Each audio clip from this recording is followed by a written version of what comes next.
Educação à distância, mudando realidades.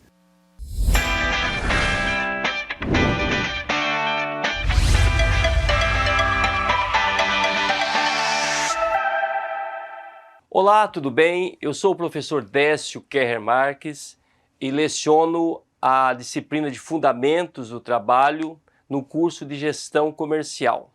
E agora farei minha audiodescrição. Sou homem alto de 1,80 m e estou vestindo uma camisa vinho de mangas compridas, calça azul marinho, sapato preto e cinto preto. Estou nesse momento no estúdio do Campus Zona Norte, aqui em Porto Velho, do IFRO. Ao meu fundo há uma parede branca com os dizeres EAD Mudando Realidades. E agora então convido você, aluno e aluna, para participarmos da aula da terceira unidade. Esta aula, a temática dela é justamente o trabalho na sociedade do cansaço. Uma análise a partir de um teórico sul-coreano chamado Han. Aqui está a imagem do Han, que para nossa pronúncia vamos chamá-lo assim, de Byung-Chul Han. Ele ainda está vivo, tem várias obras que nós vamos falar delas um pouco. E agora então eu vou apresentar para vocês como está a reflexão a partir dos anos 80 em torno dessa categoria trabalho, né? Houve várias mudanças e esse teórico que eu trouxe aqui, embora recentemente houve a tradução das suas obras para o português, mas são muito importantes e relevantes para compreender quais os desdobramentos do trabalho. A reflexão sobre o mundo do trabalho, especialmente a partir do final do século XIX, permitirá que nos apropriemos dos debates atuais sobre o mundo do trabalho, sobretudo quanto à precarização e ao desemprego. Vejam só,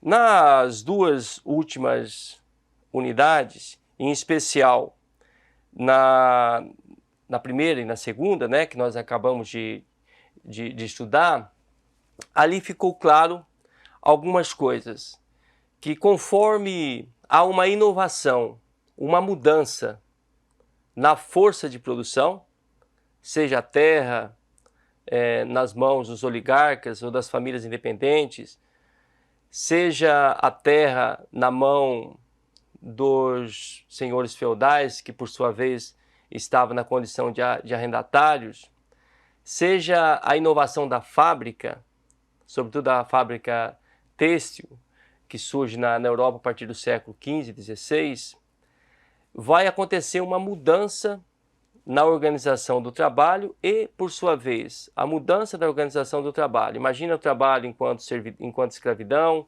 enquanto servos e depois, agora, enquanto proletário. Essa tensão vai gerar uma mudança de sociedade. E a partir, claro, da Revolução Industrial do século XVIII, então há uma produção em série e com uma rapidez muito maior. Então isso desde da segunda metade do século XIX, todo o século XX, há essa proliferação de mudanças, de iniciativas, e no início do século XXI as mudanças não pararam, evidentemente, né? Mais tecnologias foram chegando e foram entrando nessa inovação das forças de produção, mudando, reorganizando o tipo de trabalho e mudando as sociedades. Do mesmo jeito, então, que houve a passagem do modo de produção escravista para o feudalismo e do feudalismo para o capitalismo, evidentemente que o sistema onde nós estamos hoje, que organiza o tipo de trabalho que nós estamos submetidos, também está sofrendo mudança. E é isso que nós queremos entender nesta terceira unidade e na próxima quarta unidade. Beleza? Então essa dinâmica tem que ficar bem claro para nós o que nós estamos falando. Toda vez que muda a força de produção, automaticamente reorganiza o trabalho e há uma mudança de sociedade, paradigmas da sociedade. Vamos lá então e vamos continuar nos slides agora. Então, já no final do século XIX, surge um teórico francês chamado Auguste Comte, que ele apresenta uma sociedade que ela está predisposta a ter um organismo bem ordenado. E até daí vem essas ideias que estão na nossa bandeira, né? Ordem, progresso, por incrível que pareça, é do Auguste Comte, não é da nossa pátria, né? No sentido, não foi criado aqui. E eu acho que é a única bandeira do mundo que tem esse slogan. Claro que o slogan de Auguste Comte, nesse sentido que o mundo estaria organizando, que o progresso viria de uma ordem, tem uma outra categoria chamada amor. Então era ordem, progresso e amor. Por algum motivo, que não é o caso dessa aula, foi retirado o amor. Ficou só ordem e progresso. Mas só para vocês verem como a inovação tecnológica, essa força de produção que está sustentada e organizada a partir da indústria, da produção em série e em alto nível, ela, depois da Revolução Industrial, ela requer uma sociedade que agora teria uma organicidade que sobreporia sobre todos nós, e o progresso viria dessa dinâmica organizada, dessa imposição, né, organizativa. Agora existe também um outro, aí jamais no início do século XX, um sociólogo muito importante, que ele vai entender por dentro da sociedade como está sendo organizado a dinâmica da sociedade, evidentemente, a partir de 3 categorias. Esse cara se chama Émile Durkheim, que eu vou fazer uma citação aqui, que a partir do termo aí, generalidade, exterioridade, coercitividade, não é de Auguste Comte, mas é do francês chamado Émile Durkheim. O sobrenome de Durkheim eu vou escrever aqui que vocês vão entender rapidamente, né? Émile Durkheim, aí um M no final. Émile. Fica bacana para a gente saber quem é que diz esses termos, né? Então vamos lá, eu vou explicar para vocês esses 3 conceitos chamados generalidade, exterioridade e coercitividade. Como a sociedade já no início do século XX estava posta a partir dessa inovação, dessa novidade no ordenamento sociológico, né? Então eu gostaria aqui de olhar agora para vocês e fazer essa explicação detalhada, né? Então vamos lá. O que nós entendemos justamente por generalidade representa algo que tem na sociedade que a maioria das pessoas estão fazendo. Então, se você olhar o modo de produção, por exemplo, escravista ou mesmo feudal, as coisas estavam funcionando em separados, em ilhas. Um feudo, num determinado local, não se conversava com todos os feudos. No caso da Europa, ou mesmo o sistema feudal chinês, eram ilhas. O tipo de comércio que se organizavam era através de uma troca direta, e não tinham essa reprodução parecida de uma postura humana idêntica, né?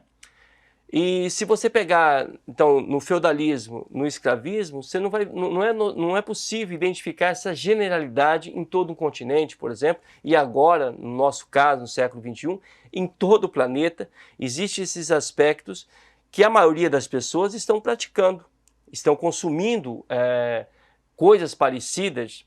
Se nós olharmos, por exemplo, 95% dos elétrons, das questões, todos os organismos, as mercadorias elétricas que nós compramos aqui no Brasil, vêm da China, né? Então, o mundo todo está submisso, por exemplo, a alguns itens que se produzem ou no Vale do Silício, nos Estados Unidos, ou em Xangai, ou em Taiwan. Por exemplo, chips, todo mundo consome, no seu carro, é no seu celular e etc e tal. Então esse aspecto do Durkheim já tinha identificado que a sociedade, que agora tinha essa força de produção baseada na indústria, na produção em série, que não ia produzir só uma camisa, 10 camisas ou 20 camisas, não, ia produzir milhares de unidades parecidas e todo mundo ia ter cortes de cabelo parecidos, cuidados da vida muito parecidos e até valores, mudando de postura mesmo moral, né, muito parecida. Isso chama-se generalidade. Esse é um aspecto muito importante para essa disciplina que trabalha a gestão comercial, porque até o que se vende, o que se compra, está nesse parâmetro chamado de generalidade. O que a maioria das pessoas estão pensando, o que a maioria das pessoas estão falando. As redes sociais, então, hoje, as pesquisas, né, analisam as tendências, o que se vai vender, o que vai se comprar, não tem mais aqueles acervos, né, que ficam lá aqueles produtos de ano, não. O que as pessoas estão consumindo nesse determinado mês se produz rapidamente para vender e também para que o comércio funcione. Um outro aspecto é justamente o da exterioridade. Esse diferente do aspecto da generalidade que a maioria das pessoas que estão fazendo, o aspecto da exterioridade ele é mais exigente para nós humanos, porque trata não só do que a maioria está fazendo, mas é aquilo que está ocorrendo e que independe da nossa vontade ou não. A gente vai reproduzir. Por exemplo, para a gente sobreviver hoje, nós temos que, querendo ou não, reproduzir o sistema capitalista, porque ele tem esses aspectos de generalidade e de exterioridade. Não adianta querer enfrentá-lo sozinho que você vai passar fome, não vai conseguir sobreviver. As coisas estão se organizadas em cadeias, tanto de produção quanto de consumo, dentro desse ordenamento. Então é uma coisa que existe, o sistema existe, está bem organizado e bem elaborado, de uma forma eficiente, independente da minha vontade ou não. Esse aspecto, então, da exterioridade. A gente nasceu nele, nesse caso, e pelo que nós percebemos, nós vamos, no caso do sistema capitalista, possivelmente está posto e ele vai ficar aí, ou um pouco diferente, mas ao menos em uma vista de primeira mão a sua permanência. E existe um outro elemento que realmente ele é mais profundo ainda do que a generalidade e a exterioridade, que é a coercitividade. O próprio nome já diz, né? Coercitivo é algo que é imposto. E aí Durkheim realmente, eu acho que nesse ponto ele faz um acerto sociológico muito relevante. Não só para estudarmos como o trabalho está organizado, mas para a gente entender até outras categorias da sociedade, como a educação, como o comércio mesmo, como o marketing, etc. e tal. O que é uma coisa que ela está carregada de coercitividade? Ela se impõe sobre os sujeitos de modo que ele reproduz aquela situação, querendo ou não querendo, porque ele tá produzindo, né?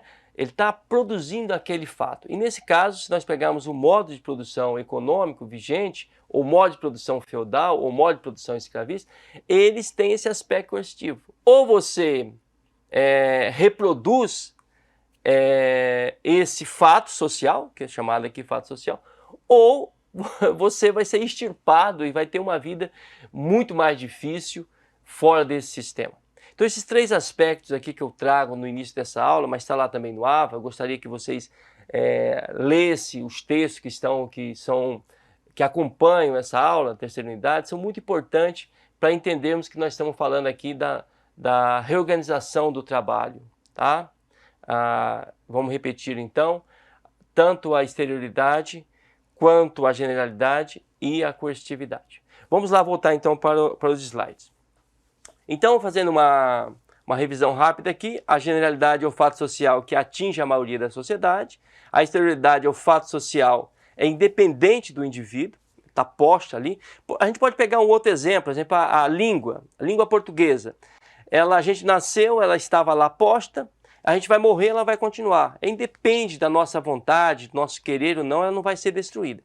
E a coercitividade, no caso, nos interessa aqui, que é quando o indivíduo tem que se adequar a um fato social. Qual é o fato social que nos interessa para o trabalho? É o modo de produção capitalista. É assim que o trabalho está organizado. A gente entra nesse esquema e não tem uma outra saída imediata, porque a mudança, quando houver, que vai acontecer, como sempre já demonstrei nas outras aulas, que são históricas e mudou daí do escravismo para o feudalismo, do feudalismo para o capitalismo, e com certeza o capitalismo também está em mudança. Mas no momento a gente se adequa a ele, adequa esse fato social. Não é uma adequação passiva, porque a relação capital-trabalho é sempre tensa, mas a coercitividade tem esse poder de se impor sobre nós. Desse slide aqui, então, vou trazer um filósofo muito importante chamado Hegel, que é esse sujeito aqui, né? Que lá no século XIX, ele consegue identificar que, diferente da tradição que remetia ao trabalho, reportava ao trabalho como algo punitivo, de dor apenas, porque a tradição, tanto a tradição bíblica que nós conhecemos nós do Ocidente, quanto a tradição grega e romana, tinha o trabalho a partir de uma perspectiva escravista. E quem é que trabalha na sociedade grega? É o escravo. E o escravo é aquele que não tem acesso aos benefícios da sociedade, não tem acesso à polis, não tem acesso à democracia, não tem acesso ao teatro, não tem acesso ao destino da sociedade. Então, trabalhar é uma punição, inclusive na perspectiva bíblica judaica também. Aqui Hegel resgata esse elemento que o trabalho, ele na verdade, ele rompe com os paradigmas postos, e é ele que muda a natureza, né? E ao mudar a natureza, isso cria coisa nova. Então, esse cara, além da outra teoria, que é chamada teoria dialética dele, que eu não vou explicar nesse momento, mas esse ponto de trazer um foco novo, inovador e positivo em relação ao trabalho. Um outro filósofo que já está dentro, analisando o próprio sistema capitalista, que eu falei dele na última aula, que é o que explica o enigma do capitalismo, como o capitalismo está posto, né? Quando eu expliquei aquela fórmula, só para resgatar para vocês aqui, dinheiro, mercadoria, está na segunda unidade isso. Dinheiro. Então aqui é o dinheiro 1 e aqui é o dinheiro 2. E quem tem o dinheiro 1, o capitalista, que é o dono do capital, ele, nesse processo, nesse ciclo, ele vai chegar no dinheiro 2, que é maior, vai ter um lucro aqui, né? Então, o Marx, na sua capacidade econômica, ele também é alemão, como o Hegel, e ele aponta esse aspecto, mais do que o trabalho muda a natureza, mas como o trabalho está dentro da dinâmica da geração de riqueza. E esse elemento é importante, duas coisas.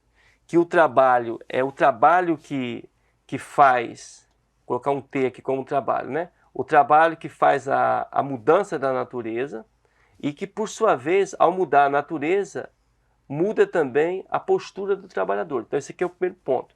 O segundo ponto é que existe uma relação de explorado e exploradores. Então, esse aspecto aqui, explorador versus explorado. Já expliquei isso aqui na última aula, só para fazer uma revisão rápida, né? Então, o explorador, ele naturalmente, ele tem o capital e ele compra a força de trabalho e para gerar novas mercadorias e gerar o lucro que fica a maior parte para aquele que detém a força de produção. E uma vez que a força de produção ela compra tanto matérias-primas como a força de trabalho, evidentemente ele figura-se como explorador. E os explorados são os trabalhadores. Essa relação não é passiva e da tensão entre capital e trabalho vai impulsionando a mudança da própria sociedade. Basta ver, por exemplo, na época que Marx está escrevendo, um trabalhador não tinha sequer um direito, né? E depois, o capital, para se organizar as tensões, criou o 13º, por exemplo. Nós temos licença maternidade, férias para o trabalhador e etc. O problema é que agora, no século XXI, nós temos outros problemas em relação ao trabalho, que é o próprio trabalho que sumiu, né? Onde está o trabalho? Então essa é uma outra situação que nós precisamos discutir, que o RAM pode nos ajudar e por isso que ele está nessa aula. Bom, então, dito esses dois teóricos muito importantes, eu gostaria de demonstrar que o ápice do modo de produção capitalista, baseado na geração de riqueza a partir da fábrica, foi organizado por dois grandes nomes que nós conhecemos, o Taylor, que é o taylorista, e o Fordismo, que é o Ford. Essas duas pessoas, nós estamos aqui remetendo a duas pessoas, mas claro que o acumulado de capacidade que eles fizeram dentro das fábricas é o que nos interessa. Então, se nós pegarmos aquelas três categorias da teoria de Durkheim, a generalidade, a exterioridade e a coercitividade, vai encaixar no que o Taylor e o Ford fizeram. Vai destacar o controle do tempo. Então veja só, o controle do tempo dentro de um campo de produtividade, que é a fábrica, é justamente um elemento de exterioridade. Ou seja, quando o trabalhador ele é contratado, a trabalhador é contratado, sai do ciclo da comercialização e entra numa fábrica para produzir em série, né, riqueza para o dono daquela fábrica, ali naquele momento não é a vontade do trabalhador que vai predominar, mas o interesse da força de produção que tem suas demandas de venda, de comércio, etc., né? Então esse controle do tempo vai otimizar a rapidez na produção e também facilitar a chegada desse produto em vários cantos, onde tiver rota de venda, né, de comércio. Então essa inovação foi algo fenomenal, né, que no caso foi o Taylor que trouxe. O caso de Ford, então nós temos o controle do tempo e na outra perspectiva temos o aumento dessa produtividade, né? Que nesse sentido já beira mais a coercitividade, né? A pessoa que é contratada, os trabalhadores, não tem aqui um poder decisório, uma coisa democrática para saber o que está se produzindo, se é melhor para a humanidade ou não é melhor para a humanidade. Imagina só, vamos produzir UTIs. Não é o trabalhador que decide se UTIs deve ser produzido em série ou não. O que se produz, o trabalhador está lá somente para produzir em alto nível. Quem determina o que vai produzir é o dono daquele empreendimento. Então esse aspecto é o ápice do que nós chamamos do capitalismo industrial, que foi eficiente, foi fantástico, porque os trabalhadores também começaram, por conta dessa tensão, foi aí que conseguiram maior renda por seu trabalho. O próprio Ford dizia o seguinte: eu quero meus trabalhadores bem pagos, porque depois eu quero que eles comprem os carros que foram produzidos. Bem diferente do capitalismo que nós estamos vendo hoje, que nós vamos estudar também em seguida. Mas nessa época, essas duas teorias dentro do aspecto do trabalho são muito relevantes para a nossa compreensão. E os dois remetem-se lá ao sociólogo Durkheim. Voltemos aqui então para os slides.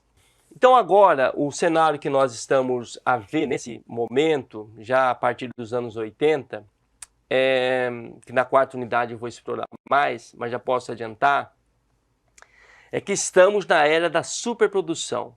Os que conseguem atender à demanda vivem exaustos. a gente vê as pessoas andando na rua com essas motos, com bicicleta, carregando o iFood, etc. e tal, estamos exaustos. E os que não conseguem manter essa exaustão do trabalho, perdem o emprego. Então, as coordenadas não estão batendo muito. Através do trabalho, o trabalhador assume as regras impostas por aquela determinada divisão social, nós já falamos isso antes, que isso é o princípio da coercitividade ou da exterioridade, e adaptar-se a uma sociedade cansada, inevitavelmente, cria-se a sociedade do cansaço. Então, é esse aspecto que está posto em relação à organização do trabalho. A superprodução, que não depende de nós, mas é uma coercitividade do próprio sistema, está aí posta. A gente entra nela, a gente fica exausto. Se nós não conseguirmos, a gente vai ficar doente, vai ficar com síndrome de burnout, etc. A gente é retirado e aparece outro para ficar exausto também, e o sistema continua. Claro que isso não vai ser ad eterno, mas nesse momento o filósofo Han vai estudar o que está posto para nós e vai falar um pouco de como se originou esses fatos e quais as possibilidades reais de atravessá-los. Então o Han ele vai aqui apresentar eu vou fazer algumas anotações, se puder. Ele vai apresentar alguns elementos. Ele é um sul-coreano. Nós sabemos que a Coreia, a partir dos anos do início, né, da década dos anos 90, se torna um dos tigres asiáticos. E com certeza, quanto maior a produtividade, a inovação tecnológica, também vai surgindo maiores produções na área de filosofia, do direito, etc. Esse aqui é um filósofo muito importante que vai estudar uma Coreia do Sul, que realmente é altamente em desenvolvimento tecnológico. Todos nós, a maioria de nós, já sabemos disso. Então ele vai apontar que o sujeito neoliberal, como empreendedor de si mesmo, é incapaz de se relacionar livre de qualquer propósito. Entre empreendedores não surge amizade desinteressada. Então aqui, olha só, ele traz uma categoria que eu gostaria de destacar para vocês, que é o neoliberalismo. O neoliberalismo é um desdobramento do liberalismo inglês. Então, vou colocar só neoliberal, né? Neoliberal, só para facilitar. Então, essa categoria, fique atento para ela, que ela está surgindo nesse momento, ela vai ter a ver, o neoliberalismo tem a ver com a sociedade do cansaço, a sociedade que está num estágio de superprodução, é um fato coercitivo, ou seja, basta olhar na nossa casa, por exemplo, tantos itens de mercadoria que tem lá que a gente nem precisaria, porque ela está seguindo essa ordem de superprodução. E dentro dessa perspectiva, cria-se a ideia do empreendedorismo, que é muito forte também aqui na nossa perspectiva aqui brasileira, né? Então vamos tentar entender o que é esse empreendedor e essa categoria neoliberal. Para isso, então, ele apresenta um fato impressionante aqui, né? Que o neoliberalismo funciona como a mutação do capitalismo. Então vamos lá, gente. Aqui eu gostaria agora de conversar olhando para vocês. Vamos lá. O capitalismo, do jeito que ele se inovou e se impôs e venceu o feudalismo, que é um grande feito, né? Um dos maiores feitos que a gente pode olhar na história da humanidade, ele é baseado, então, a gente pode reportar o capitalismo com aquela fórmula: dinheiro, mercadoria e mais dinheiro. Dentro dessa fórmula, o trabalhador que não tem capital, ele vende a sua força de trabalho e com isso ele vai ter alguns direitos que foram conquistados também a muito custo, mas foram conquistados: 13º, estabilidade no emprego, que agora está um pouco ameaçada, mas é uma prerrogativa, licença maternidade, as crianças não podem entrar numa fábrica para produzir, etc. Do outro lado, o direito ao conhecimento, que é através de escolas, políticas públicas, o Estado oferece isso, beleza. O que ele está apontando aqui? Existe um fato novo, que é o neoliberalismo. E o neoliberalismo é uma mutação do capitalismo. Então agora, que eu vou voltar para o slide, gostaria que você se atentasse. O neoliberalismo que ele falou no primeiro slide, agora ele está falando que é a mutação do capitalismo. Então atenção, primeiro para entender o que está acontecendo na organização do trabalho, é entender o que é o capitalismo, baseado no processo de industrialização. Agora nós estamos falando de uma outra perspectiva, que é a sua mutação, tá? Então voltemos lá para o slide. Então bacana. Então vamos lá, olha só. Nessa perspectiva de mutação é que vai aparecer a categoria do trabalhador como empreendedor. Não é a revolução comunista, e sim o neoliberalismo, que elimina a exploração alheia da classe trabalhadora. Hoje, cada um é um trabalhador que explora a si mesmo para a sua própria empresa. A pergunta claro que aqui ele está usando um sarcasmo muito grande, né?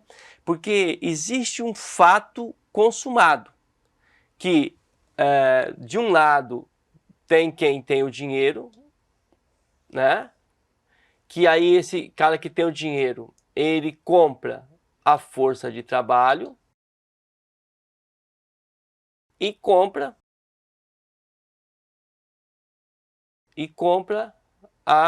justamente a matéria-prima, que aí vai gerar uma nova mercadoria que automaticamente vai gerar mais dinheiro.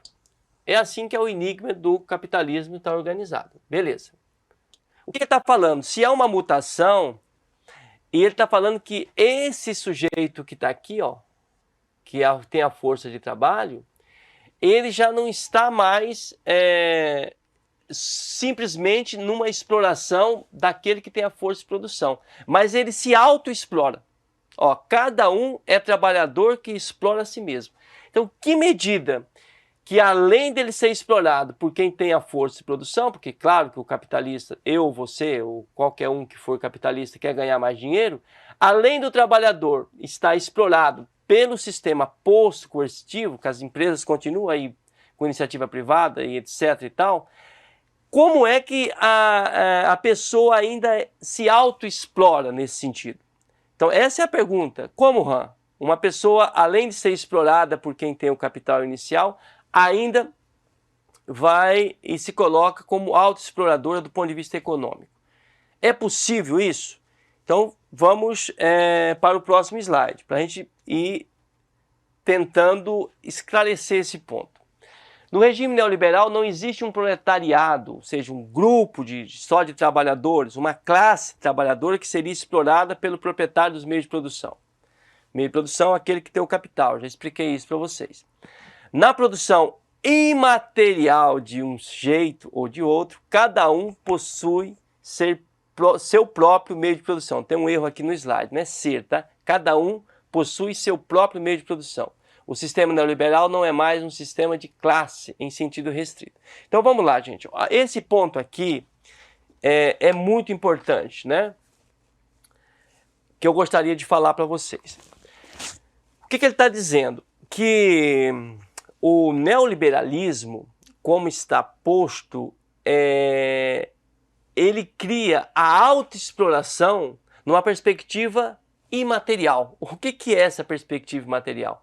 É a coercitividade dita por Durkheim.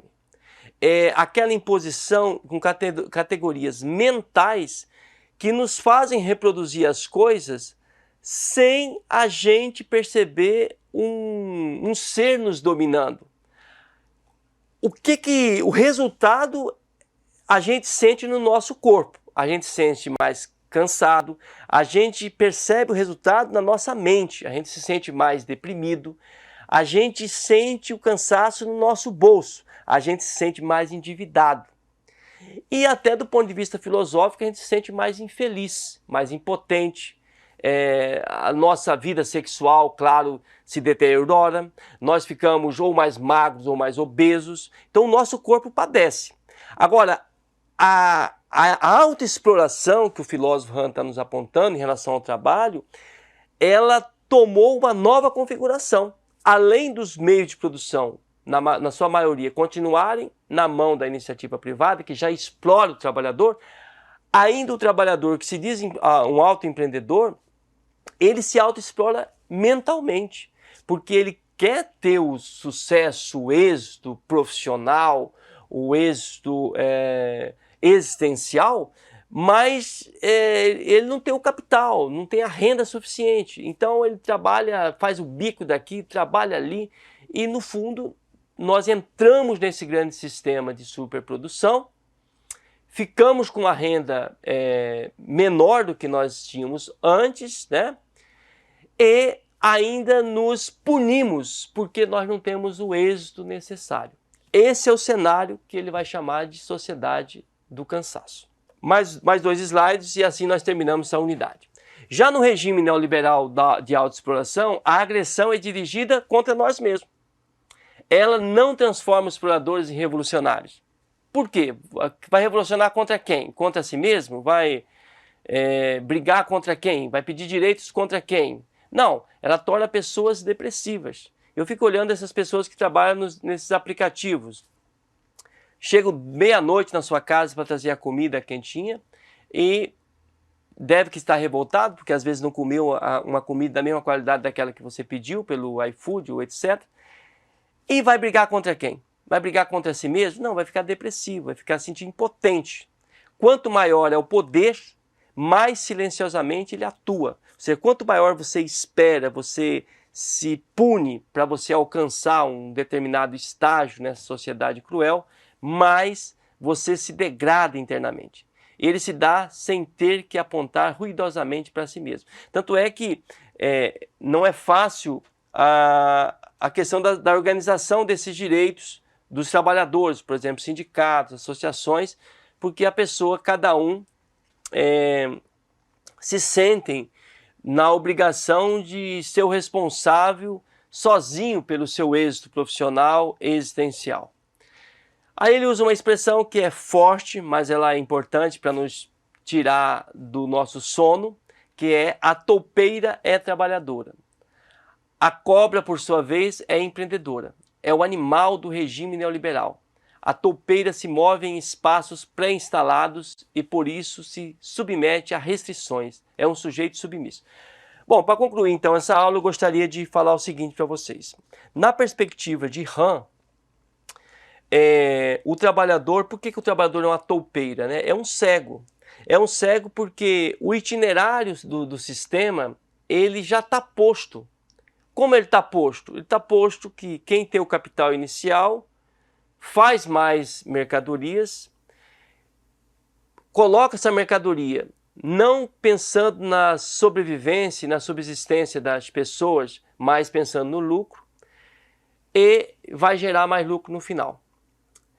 E nós trabalhadores ficamos também com o sonho de termos grandes riquezas, sermos super ricos, apoiamos pauta dos super ricos.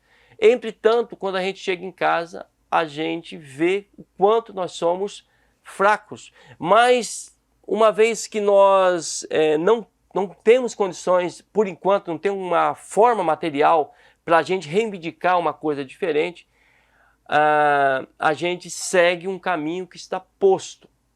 A gente segue passos pré-dados, né? E aí, mais uma vez, claro que teríamos outros teóricos para trazer, mas uma leitura correta de Durkheim sobre a categoria da coercitividade, da exterioridade e da generalidade. Por exemplo, a maioria está fazendo isso, automaticamente eu me vejo na obrigação também de reproduzir. Entretanto, a história não acabou. Esse é o ponto. Se a história não acabou, nós vamos criar, através dessa tensão do trabalho com o capital, fatos novos. E é isso que nós vamos estudar na 4ª unidade. Até lá!